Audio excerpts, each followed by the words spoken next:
How to fix internal server error on GCash. That's what I will show you in this video.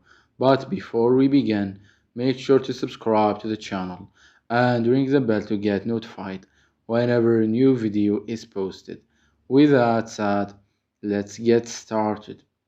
So fixing an internal server error on GCash can be a bit challenging since it typically indicates an issue on their server side.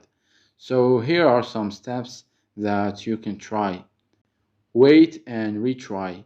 Sometimes internal server errors are temporary and can be resolved by simply waiting for a few minutes and trying the action again. Check internet connection.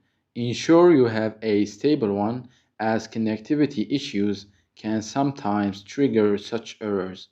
Clear cache. If you are using the GCash app, try clearing the app's cache and data, then restart the app. Update the app. Ensure you have the latest version of the GCash app installed, as older versions may have bugs. Contact support. If the error persists, reach out to the GCash customer support, as they can provide specific guidance. Try a different device.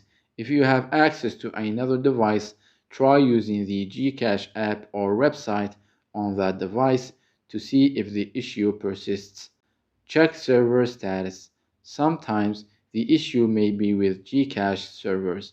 You can check their official social media accounts or website for any updates on server status or known issues. Remember to exercise caution when dealing with financial apps like GCash and avoid making repeated attempts if you suspect a server issue. It's important to ensure the issue is not related to your account specifically. So that was it for this video.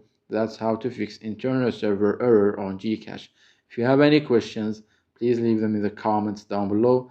With that said, see you in the next video.